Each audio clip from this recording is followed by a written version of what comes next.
శ్రీ లక్ష్మీ నరసింహస్వామి దర్శనం అయిన తరువాత కింద ఉన్నటువంటి షాపింగ్ మాల్. ఇక్కడ మీకు దొరకని వస్తువు అంటూ ఉండదు. ఇది ఆసియాలోనే అతిపెద్ద గాలి గోపురంగా చెప్పుకుంటారు.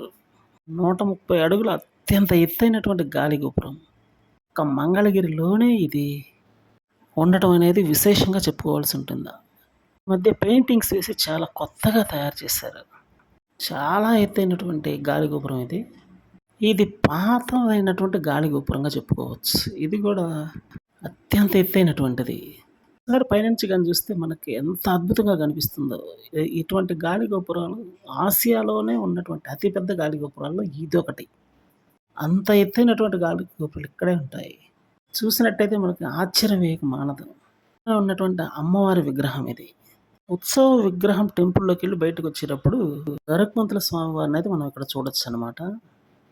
ఇక్కడ మాత్రం ఎంతో ప్రశాంతంగా ఉంటుంది. ఆధ్యాత్మిక పరంగా ఎంతో శ్రేష్టమైనటువంటి టెంపుల్‌గా చెప్పుకోవచ్చు.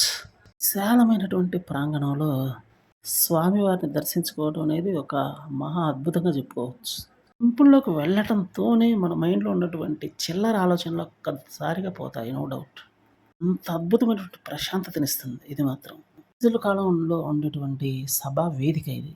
అదే టెంపుల్‌గా అద్భుతంగా మార్చడం అయితే జరిగింది. అంత అద్భుతంగా ఉంది. లోపలికి గాని వెళ్లి చూస్తే మీరు మళ్ళీ టెంపుల్‌కి రావాలని కోరుకుంటారు.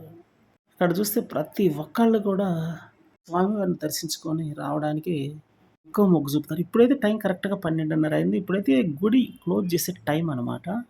మళ్ళీ తర్వాత 3:30కి అయితే ఓపెన్ చేస్తారని ఇక్కడ అనౌన్స్ చేశారనమాట. అందుకని తొందరగా బయటికెళ్ళిపోవాల్సొచ్చింది. రాజుల కాలంలో ఉన్నటువంటి 1000 స్తంభాల గుడిని తలపించే విధంగా ఇక్కడ టెంపుల్ ఉంది. ఇక్కడ ఆల్రెడీ టెంపుల్ మూసేశారు. ఎందుకంటే ఆల్రెడీ 12:30 దాటిపోయింది. ఇప్పుడు కూడా గట్టిగా పిలిచారు లోపల ఉన్న వాళ్ళందరిని మీరు బయటికెళ్ళిపోవాలి. గుడి ద్వారాలు మూసేస్తున్నామని. అందుకని ఇప్పుడు జనాలంతా కూడా వెళ్తున్నారు. మళ్ళీ 3 గంటల 30 నిమిషాలకు ఓపెన్ చేస్తారట.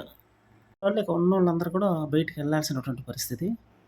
చిన్న స్థాయి నుంచి పెద్ద స్థాయి వ్యక్తులు సైతం దర్శించుకుంటారు. అంత అద్భుతమైన గుడుల్లో ఇది ఒకటి. ఇక్కడ బయటకొచ్చినట్లయితే ఈ గుడిలో నుంచి మనకి ఒక రథం కనిపిస్తుందనమాట.